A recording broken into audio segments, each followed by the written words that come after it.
RSS ಶಾಖೆಗಳಲ್ಲಿ ಯಾವ ರೀತಿ ಪದಗಳನ್ನು ಬಳಸ್ತಾರೆ, ಯಾವ ರೀತಿ ಇದು ಮಾಡ್ತಾರೆ ಸ್ವಲ್ಪ ತಾವೇ ಗಮನಿಸಿ. ಮತ್ತೆ ಹೇಳ್ದಂಗೆ ಬೆಳಿಗ್ಗೆಯಿಂದ ಸಾಕಷ್ಟು ಕರೆಗಳು ಬರ್ತಾ ಇದೆ, ತಾವೇ ಕೇಳಿ ಹೇಗೆ ಮಾಡ್ತಾರೆ ಅಂತ.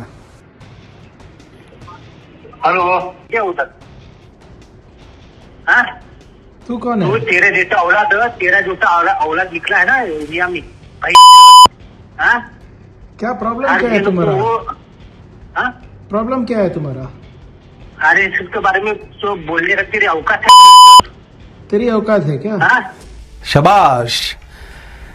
ಕರ್ನಾಟಕ ರಾಜ್ಯದ ಪ್ರಭಾವಿ ಸಚಿವರು, ದಲಿತ ಸಮುದಾಯದ ಪ್ರಭಾವಿ ನಾಯಕ, AICC ಅಧ್ಯಕ್ಷರಾದಂತಹ ಮತ್ತೊಬ್ಬ ಪ್ರಭಾವಿ ನಾಯಕ ಮಲ್ಲಿಕಾರ್ಜುನ್ ಖರ್ಗೆ ಅವರ ಸುಪುತ್ರ ಪ್ರಿಯಾಂಕ ಖರ್ಗೆ ಅವರಿಗೆ ಬೆದರಿಕೆಯ ಕರೆ.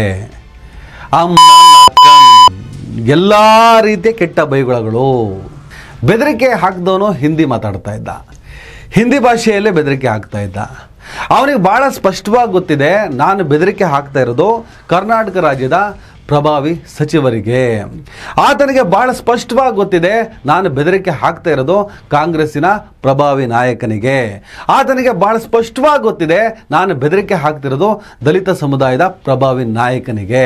ಆತನಿಗೆ ಭಾಳ ಸ್ಪಷ್ಟವಾಗಿ ಗೊತ್ತಿದೆ, ನಾನು ಬೆದರಿಕೆ ಹಾಕ್ತಾ ಇರೋದು AICC ಅಧ್ಯಕ್ಷರಾದಂತಹ ಮಲ್ಲಿಕಾರ್ಜುನ್ ಖರ್ಗೆ ಅವರ ಸುಪುತ್ರನಿಗೆ. ಆತನಿಗೆ ಭಾಳ ಸ್ಪಷ್ಟವಾಗಿ ಗೊತ್ತಿದೆ, ನಾನು ಬೆದರಿಕೆ ಹಾಕುವ ಸಂತತಿಯವನು, ಗಾಂಧಿ ಗೌರಿಯನ್ನು ಕೊಂದಂತಹ ಪರಂಪರೆಯವನು. ಅವನು ಭಾಳ ಸ್ಪಷ್ಟವಾಗಿ ಗೊತ್ತಿದೆ. ಅಥವಾ RSS ಕಾರ್ಯಕರ್ತ ಅನ್ನೋದು ಪ್ರಿಯಾಂಕ ಖರ್ಗೆ ಅವರು ಆ ಆಡಿಯೋದಲ್ಲಿ ಏನು ಅವರಿಗೆ ಬೆದರಿಕೆ ಹಾಕಿದ್ದಾನೆ, ಆ ಆಡಿಯೋದ ಉದ್ದಕ್ಕೂ ನಿಮ್ಮ RSS ಇದನ್ನೇ ಕಲಿಸ್ಕೊಟ್ಟಿರೋದ. ಅವನು ಅವಾಚ್ಯವಾಗಿ ಬೈತಾ ಇರ್ತಾನೆ.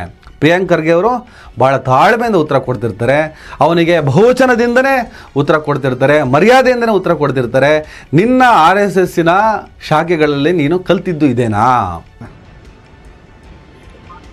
हेलो, क्या होता? हाँ? तू कौन है? तू तेरे जैसा औलाद निकला है ना इंडिया में भाई चौथ. हाँ? क्या प्रॉब्लम क्या है तुम्हारा? प्रॉब्लम क्या है तुम्हारा? अरे इसके बारे में तो बोलने का तेरी औकात है भाई चौथ? तेरी औकात है क्या? हाँ? अब मेरे औकात है, मैं RSS का जुड़ा हुआ. मेरे RSS जो है ना 100 साल के. ये प्रियंका तू है ना भाई चौथ, तू अभी पैदा हुआ है 30-35 40 साल तेरा उम्र हुआ है. हाँ? तेरे बाप को बोलने को नहीं आता भाई चौथ. वो राहुल गांधी को वो प्रियंका गांधी बोलता है. हाँ? यही सीख है क्या? ये सब जो गाली, एक मिनट सुनो, ये सब जो गाली बक रहे हो ना, यही आपका सीख है? RSS का सीख यही है क्या? यही सिखाते आपको RSS शाखा में? मतलब नहीं बोलो RSS शाखा. अरे भाई एक मिनट ठहरो, RSS शाखा में ऐसे ही सिखाते हो क्या? ये किसका? अरे ठहरो भाई. ये आपको शाखा में सिखाते हैं, मोहन भागवत जी सिखाते हैं.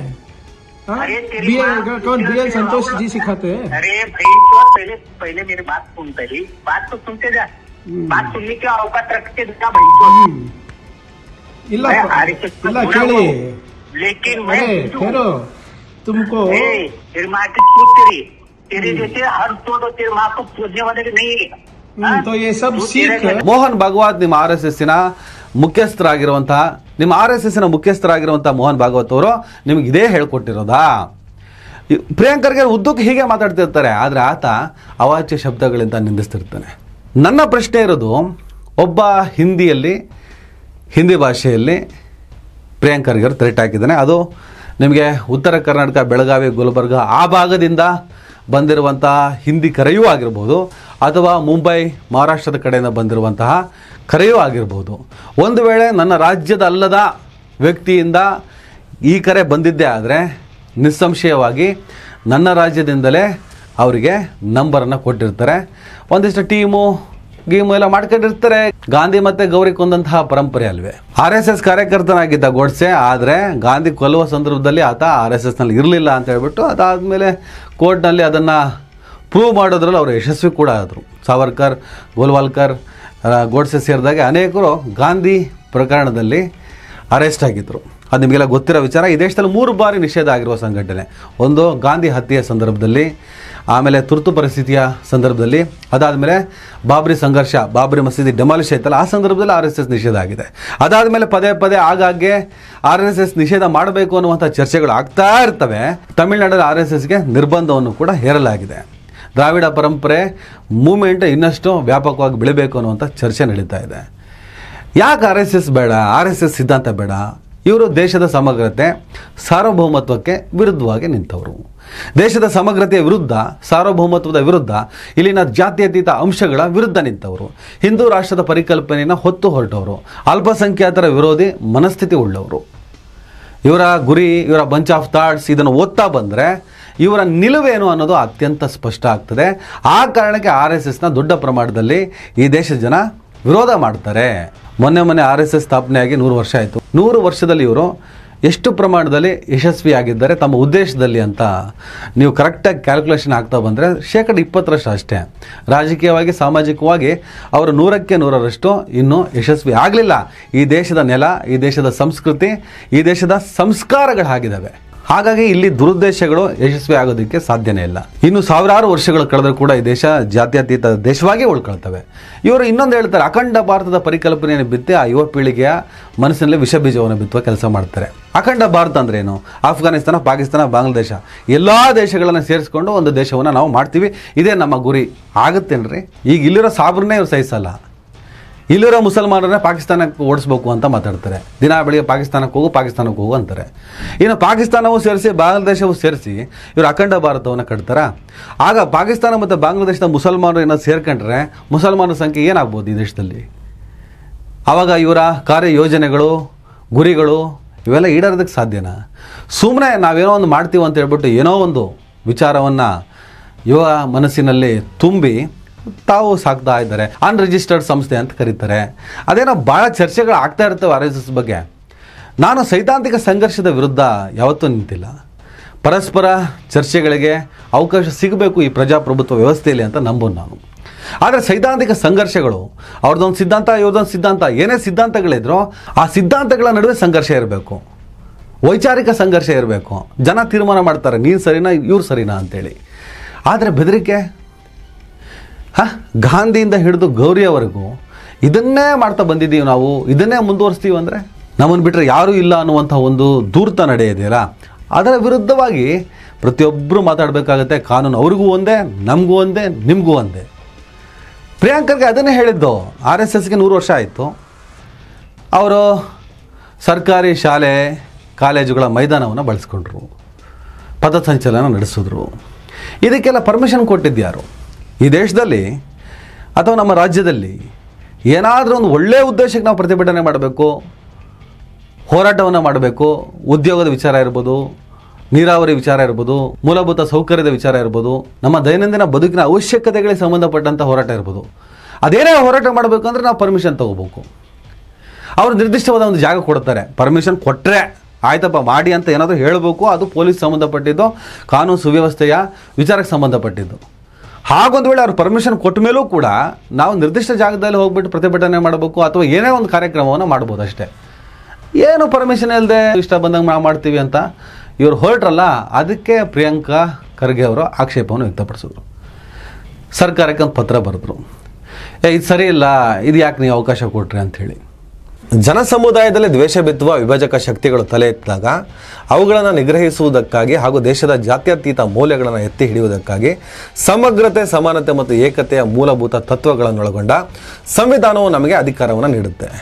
ರಾಷ್ಟ್ರೀಯ ಸ್ವಯಂ ಸೇವಕ ಸಂಘ ಎಂಬ ಹೆಸರಿನ ಸಂಘಟನೆಯು ಸರ್ಕಾರಿ ಮತ್ತು ಅನುದಾನಿತ ಶಾಲೆಗಳು ಹಾಗೂ ಸಾರ್ವಜನಿಕ ಸರ್ಕಾರಿ ಮೈದಾನಗಳನ್ನು ಬಳಸಿಕೊಂಡು ಶಾಖೆ ನಡೆಸುತ್ತಾ ಘೋಷಣೆಗಳನ್ನು ಕೂಗುತ್ತಾ ಮಕ್ಕಳು ಮತ್ತು ಯುವ ಸಮುದಾಯದ ಮನಸ್ಸಿನಲ್ಲಿ ಭಾರತದ ಏಕತೆಯ ವಿರುದ್ಧವಾಗಿ ಹಾಗೂ ಸಂವಿಧಾನದ ಆಶಯಗಳ ವಿರುದ್ಧವಾಗಿ ನಕಾರಾತ್ಮಕ ಆಲೋಚನೆಗಳನ್ನು ತುಂಬಲಾಗುತ್ತೆ.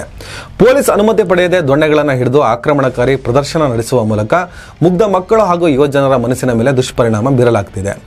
ನಾಡಿನ ಮಕ್ಕಳು ಯಾವ ಸಮುದಾಯ, ಸಾರ್ವಜನಿಕರು ಮತ್ತು ಸಮಾಜದ ಸ್ವಾಸ್ಥ್ಯದ ಹಿತದೃಷ್ಟಿಯಿಂದ ಸರ್ಕಾರಿ ಶಾಲೆಗಳು ಹಾಗೂ ಸರ್ಕಾರದ ಅನುದಾನಿತ ಶಾಲೆಗಳು ಮತ್ತು ಮೈದಾನಗಳು, ಉದ್ಯಾನವನಗಳು, ಮುಜರಾಯಿ ಇಲಾಖೆಯ ದೇವಸ್ಥಾನಗಳು, ಪುರಾತತ್ವ ಇಲಾಖೆಯ ಸ್ಥಳಗಳು ಸೇರಿದಂತೆ ಯಾವುದೇ ಸರ್ಕಾರಿ ಸ್ಥಳಗಳಲ್ಲಿ RSS ಸಂಘಟನೆಯು ಶಾಖೆ, ಸಾಂಘಿಕ್ ಅಥವಾ ಬೈಠಕ್ ಹೆಸರಿನಲ್ಲಿ ನಡೆಸುವ ಎಲ್ಲಾ ಬಗೆಯ ಚಟುವಟಿಕೆಗಳಿಗೆ ನಿಷೇಧ ಹೇರಬೇಕು ಅಂತ ತಮ್ಮಲ್ಲಿ ಕೇಳಿಕೊಳ್ತೇನೆ. ನಿಷೇಧ ಅಂದರೆ ಸಂಘಟನೆ ಬ್ಯಾನ್ ಮಾಡೋದಲ್ಲ, ಅವರ ಕಾರ್ಯಚಟುವಟಿಕೆಗಳಿಗೆ ಕೋಲ್ ಹಿಡ್ಕೋತಾರೆ, ಆ ಮೂಲಕ ಬೆದರಿಕೆ ಭಯಭೀತ ವಾತಾವರಣವನ್ನು ಸೃಷ್ಟಿ ಮಾಡ್ತಾರೆ. ಪ್ರಿಯಾಂಕರ್ಗೆ ಮೊದಲಿಂದನೂ ನಾವು ನೋಡ್ತಾ ಬಂದ ಹಾಗೆ ಅವರು RSSನ ಸಿದ್ಧಾಂತದ ಕಟು ವಿರೋಧಿ. RSSನ ಮೊದಲಿಂದನೂ ಅವರು ದ್ವೇಷ ಮಾಡುತ್ತಾರೆ. ಆ ಸಿದ್ಧಾಂತದ ವಿರೋಧಿ ಅವರು. ಅವ್ರಿಗೆ ಆ ಸಿದ್ಧಾಂತ ಇಷ್ಟ ಆಗಲ್ಲ, ನಮಗೂ ಇಷ್ಟ ಆಗಲ್ಲಪ್ಪ. ಸಿದ್ಧಾಂತ ಇಷ್ಟ ಆಗಲ್ಲ, ಆ ಕಾರಣಕ್ಕೆ ಆ ಸಿದ್ಧಾಂತ ವಿರುದ್ಧ ಮಾತಾಡ್ತೀವಿ ಅಂದ ತಕ್ಷಣ ಮಾತಾಡೋರನ್ನೇ ಮುಗಿಸ್ಬಿಡ್ತೀರಾ? ಪ್ರಿಯಾಂಕರ್ಗೆ ವಿಚಾರದಲ್ಲಿ ಒಬ್ಬ RSS ಕಾರ್ಯಕರ್ತ ಹಿಂದಿ ಮಾತಾಡ್ತಿದ್ದ, ಬೆದರಿಕೆ ಹಾಕಿದ್ದಾನೆ. ಕಂಪ್ಲೇಂಟ್ ಆಗೇ ಆಗ್ತದೆ, ಅದನ್ನು ಪತ್ತೆನೂ ಹಚ್ಚಬಹುದು. ಆದರೆ ಈ ಮಾನಸಿಕತೆ ಎಲ್ಲಿ ಹೋಗಿ ತಲುಪಿದೆ ನೋಡಿ. ಒಬ್ಬ ಪ್ರಭಾವಿ ಸಚಿವ, ಒಬ್ಬ ಪ್ರಭಾವಿ ದಲಿತ ನಾಯಕನ್ನೇ ಇವ್ರು ಬಿಡಲ್ಲ ಅಂದರೆ ಇನ್ನು ಜನಸಾಮಾನ್ಯರ ಸ್ಥಿತಿ ಏನಾಗ್ಬೋದು? ಗೌರಿ ಅಂತವ್ರು ಯಾವ ಲೆಕ್ಕ? ಕಲಬುರ್ಗಿ ಅಂತವ್ರು ಯಾವ ಲೆಕ್ಕ? ದಾಬೋಲ್ಕರ್ ಪನ್ಸರಿ ಯಾವ ಲೆಕ್ಕ? ಇವರಿಗೆ ಅಮಾಯಕರನ್ನ ಹೊಡೆದು ಬೀಳಿಸೋದು ಇವ್ರಿಗೆ ಯಾವ ಲೆಕ್ಕ? ಧರ್ಮದ ನಶೆ, ಧರ್ಮದ ಅಮಲನ್ನು ಇವರುಗಳ ತಲೆಯಲ್ಲಿ ತುಂಬಿ ಕೊಲೆ ಮಾಡುವುದಕ್ಕೆ ಪ್ರೇರೇಪಿಸುವಷ್ಟು ಒಂದು ಸಂಘಟನೆ ಮಿತಿ ಮೀರಿ ಹೋಗ್ತದ? ಅಥವಾ ಈ ಸಂಘಟನೆಯ ಡೈರೆಕ್ಷನ್ನಲ್ಲಿ ಇದು ಆಗ್ತಾ ಇದೆಯಾ ಅಥವಾ ಆಗ್ತಾ ಇಲ್ವಾ? ಅದು ಕೂಡ RSS ಕೊಡಬೇಕಾದಂಥ ಕ್ಲಾರಿಟಿ.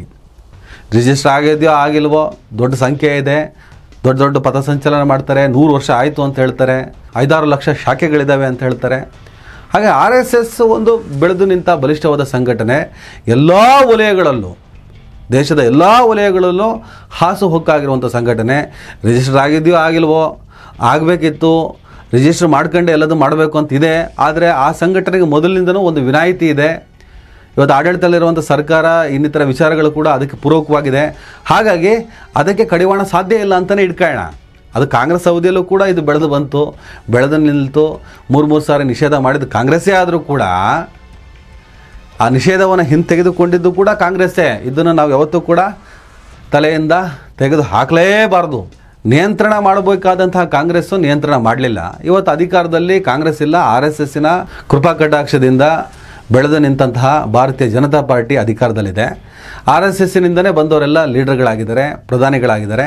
ಹಾಗಾಗಿ ಅವರ ಅಧಿಕಾರದಲ್ಲಿ RSSನ ಮುಟ್ಟೋದಕ್ಕಾಗಲಿ ನಿಯಂತ್ರಣ ಮಾಡೋದಕ್ಕಾಗಲಿ ಸಾಧ್ಯನೇ ಇಲ್ಲ. ಅವರ ಉದ್ದೇಶ ದುರುದ್ದೇಶಗಳು ಏನೇ ಇದ್ರೂ ಕೂಡ ಅಧಿಕಾರ ನಡೆಸ್ತಾ ಇರೋರು ಕೂಡ ಅವರ ಕೃಪಾಶೀರ್ವಾದದಿಂದನೇ ಅಥವಾ ಆ ಸಂಘಟನೆಯಿಂದನೇ ಬಂದವರಾಗಿರೋದ್ರಿಂದ ನಾವು ಪ್ರಶ್ನೆ ಮಾಡಬಹುದೇ ಹೊರತು ನಿಯಂತ್ರಣ ಅವ್ರು ಮಾಡ್ತಾರೆ ಅನ್ನುವಂತಹ ನಿರೀಕ್ಷೆಯನ್ನು ಇಟ್ಕೊಳ್ಳೋದಕ್ಕೆ ಸಾಧ್ಯನೇ ಇಲ್ಲ. ಯಾರೋ RSS ಕಾರ್ಯಕರ್ತ ಅಂತಾನೆ ಪ್ರಿಯಾಂಕರ್ಗೆ ಕರೆ ಮಾಡ್ತಾನೆ, ಬೆದರಿಕೆ ಆಗ್ತಾನೆ, ಈ ಥರ ಎಲ್ಲ ನಡೀತಾ ಇದೆಯಲ್ಲ.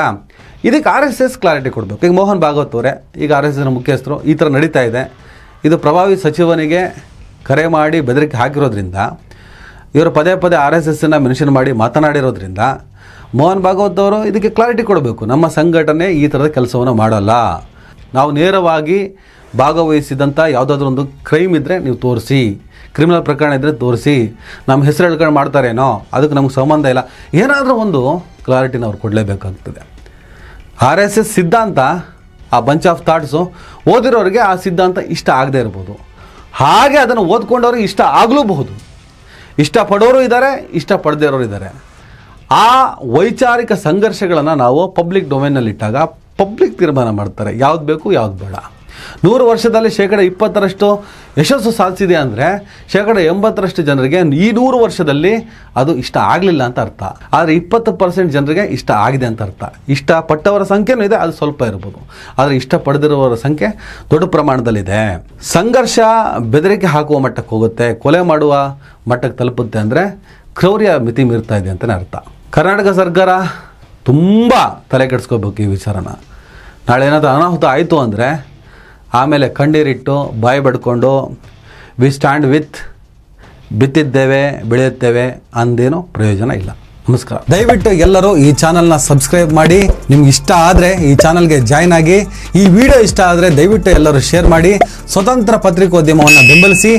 ನನ್ನ ಯುಕ್ತಿಗೆ ನಿಮ್ಮ ಶಕ್ತಿಯೇ ಶ್ರೀರಕ್ಷೆ.